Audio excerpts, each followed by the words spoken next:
So next is have to talk about in this video about the internal structure of ovary. We have just finished with our complete detail about the reproductive system and its different parts. Now we said that ovary is the almond shaped structure. So if we have to look into the internal structure, that what is happening, which kind of cells are present inside the ovary, let's go inside now. So the location I told you that it is intra-abdominal. It is present inside the abdominal cavity. It is the location of your ovary. Now when we talk about the ovary, as you can see that this structure, you can draw it, that this structure is almond shape. Now it has two parts.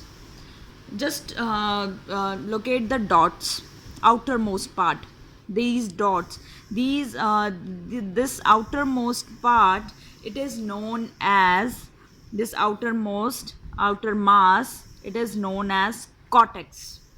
This outer area which I have marked here, it is cortex. And this cortex, the outer area, it is made up of connective tissue. Now we have discussed so many connective tissue, right? If you remember that we have discussed the connective tissue, highly vascular tissues in case of the male reproductive system also. So you have to be very particular about these. So cortex is made up of reticular connective tissue. Now the inner side is just look at this inner portion. If we have marked here, this inner portion is known as, this inner area is called medulla, and medulla is made up of areolar connective tissue. So you can tell me the difference, that cortex is made up of reticular connective tissue, and medulla, this medulla inner side portion, that is made up of areolar connective tissue. Clear? So next we are going to start about the follicle. So basically what is happening, that every single egg is released every month, right? There is only one egg get mature and it is released. So here actually the release is not egg. The structure which is released is, it is known as the secondary oocyte. So we are going to talk about that how follicles are developed, they rupture and give rise to the formation of secondary oocyte inside the ovary. So let's start with the that is the primary follicle. Now this is our primary follicle, which is covered with the cells, very small structure. After this primary follicle, only one, as you can see the center one in the black, only this cell it grows. Rest only that covers the area around it, they are not growing. Only one cell inside these follicle, it grows, it become more bigger in size and cover with more and more number of cells. Ultimately this the center cell, it become enlarged in its size, and this structure in the center is known as, this one is known as secondary oocyte, right? And this follicle is known as this whole cells, it is covered with the cells. As you can see now, this is covered with the cells, and it is there is another layer of cell, but there was the mass. Now here is the empty space start coming or observed in this follicle. So this follicle is known as Graafian follicle, which is having secondary oocyte, and this cavity is, which is empty space, this cavity is known as antrum.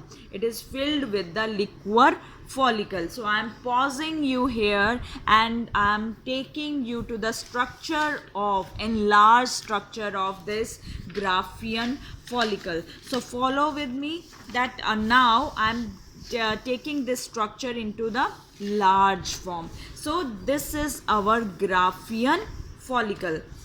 This structure is a mature Graafian follicle.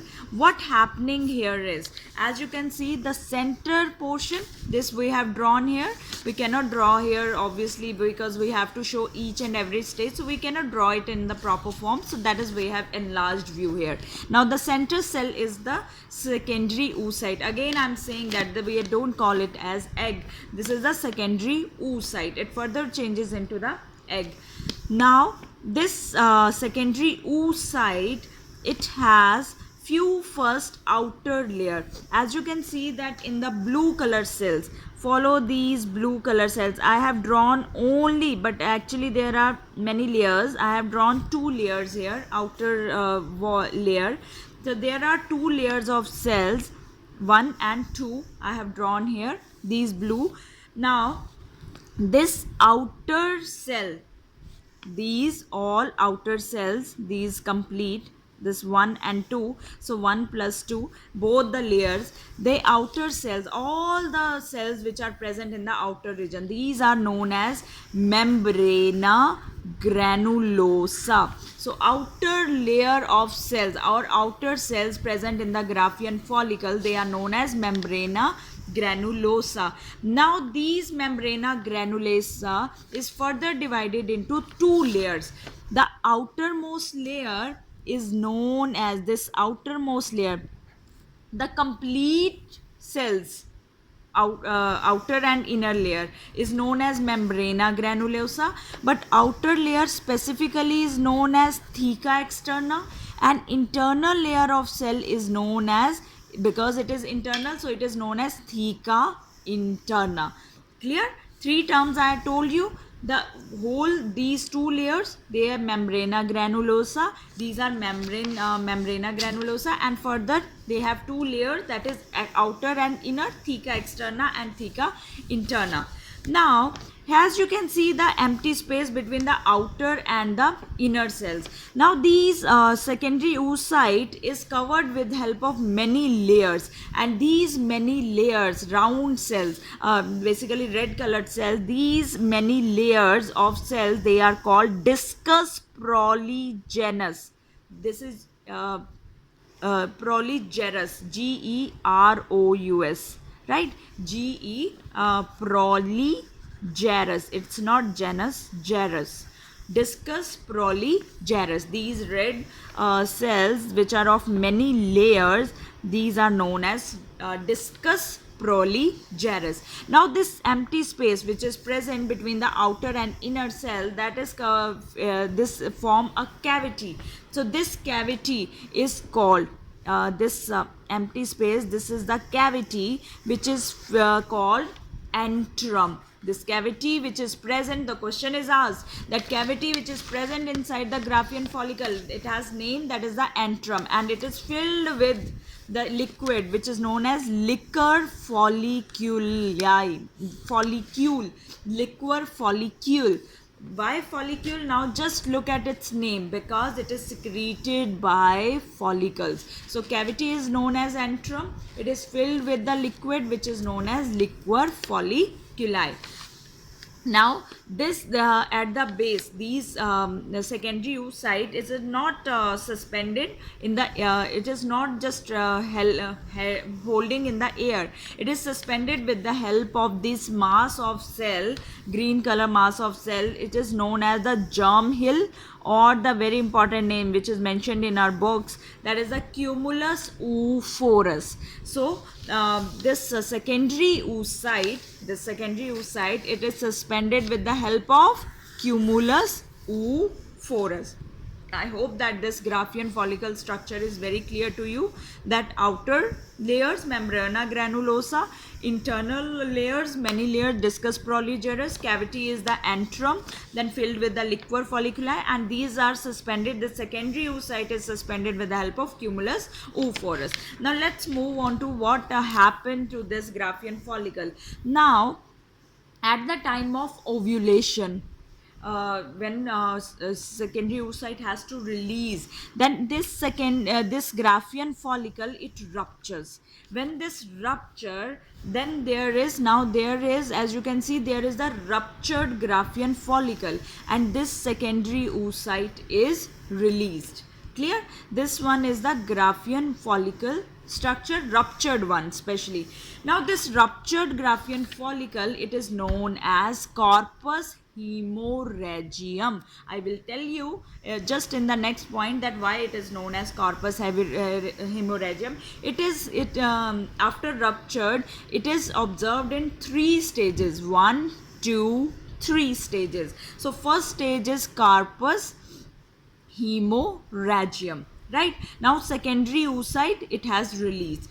Now this empty Graafian follicle, this was the ruptured one. Now it has nothing inside. So this empty Graafian follicle, it is known as corpus luteum. It is known as corpus luteum. As you can see, it is still thick.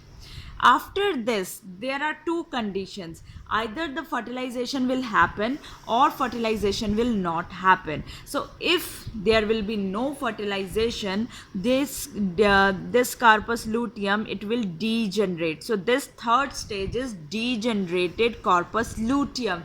Now this degenerated corpus luteum is now known as corpus albicans, right? This is known as corpus albicans. The 3 terms are there for after rupturing: corpus hemorrhagium, corpus luteum, corpus albicans. Very, very, very important points. What is corpus luteum? Empty Graafian follicle is known as corpus luteum. So now corpus luteum, if the fertilization persists, then it stays. If fertilization does not happen, this corpus luteum degenerate and it is known as corpus albicans. Now this outer layer of this ovary is known as tunica. This is known as tunica albugina. This is the outermost layer and it is known as tunica albugina. I hope this you are clear with this ovary structure, that it has cortex, outer mast, inner medulla, then Graafian follicle, and 3 steps. Now the main key points, just quickly go through this, that corpus luteum, it acts as a very good, very, very important point. Corpus luteum acts as temporary endocrine gland. And because it is a now endocrine gland, it is going to secrete something. So it secretes progesterone. So corpus luteum, it is a temporary endocrine gland. It helps in the secretion of progesterone. So if I already told you, if fertilization happens, persist, corpus luteum will remain there. If no fertilization, corpus luteum will degenerate and it is given another name which is known as corpus albicans. Hope you are clear. The next I told you I will talk about this corpus hemorrhagium. That is asked sometime in exam. Why name corpus hemorrhagium is given? Hem word obviously comes when we talk about blood, because what happen is when after the release of secondary oocyte, few blood vessels rupture at that time and they undergo clotting. So always that is why this name is first stage is known as corpus hemorrhagium.